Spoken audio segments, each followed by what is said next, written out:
ಯಾದಗಿರಿಯಲ್ಲಿ ಅಂತಾರಾಷ್ಟ್ರೀಯ ಯೋಗ ದಿನಾಚರಣೆಯನ್ನು ಉತ್ಸಾಹದಿಂದ ಆಚರಿಸಲಾಯಿತು. ನಗರದ ಶ್ರೀ ಬಾಲಾಜಿ ಕಲ್ಯಾಣ ಮಂಟಪದ ಆವರಣದಲ್ಲಿ ಜಿಲ್ಲಾಡಳಿತ, ಜಿಲ್ಲಾ ಪಂಚಾಯತ್, ಆಯುಷ್ ಇಲಾಖೆ ಹಾಗೂ ಪತಂಜಲಿ ಯೋಗ ಸಮಿತಿಯ ವತಿಯಿಂದ ಕಾರ್ಯಕ್ರಮ ಆಯೋಜಿಸಲಾಗಿತ್ತು. ಅಪರ ಜಿಲ್ಲಾಧಿಕಾರಿ ರಮೇಶ್ ಕೋಲಾರ ಕಾರ್ಯಕ್ರಮಕ್ಕೆ ಚಾಲನೆ ನೀಡಿದರು. ಯೋಗ ಗುರು ಅನಿಲ ಗುರ್ಜಿ ಅವರ ನೇತೃತ್ವದಲ್ಲಿ ಯೋಗಾಭ್ಯಾಸ ನಡೆಯಿತು.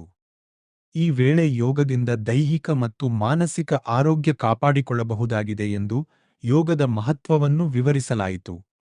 ಅಧಿಕಾರಿಗಳು, ಸಿಬ್ಬಂದಿ ಹಾಗೂ ಸಾರ್ವಜನಿಕರು ಯೋಗಾಭ್ಯಾಸದಲ್ಲಿ ಭಾಗವಹಿಸಿ ಯೋಗ ದಿನಾಚರಣೆಯನ್ನು ಯಶಸ್ವಿಗೊಳಿಸಿದರು.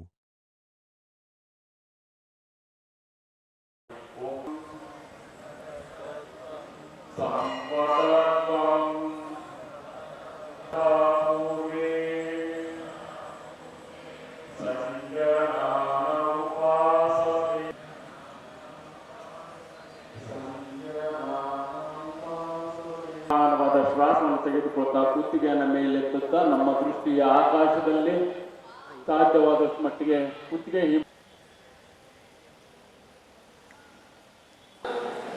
ಉಸಿರು ತಗೊಂಡು ಉಸಿರು ಬಿಟ್ಟಿಗಂತ ಎಡಗಡೆ ಬಾಗಿಸ್ಬೇಕು. ನಾನು ಮಾಡೋದು ನೋಡ್ರಿ ಮೊದಲು, ಆಮೇಲೆ ನೀವು ಮಾಡ್ಬೇಕು. ಕಣ್ಣು ಮುಚ್ಚಿರ್ಬೇಕು, ಕಣ್ಣು ತೆರಿಬಾರ್ದು.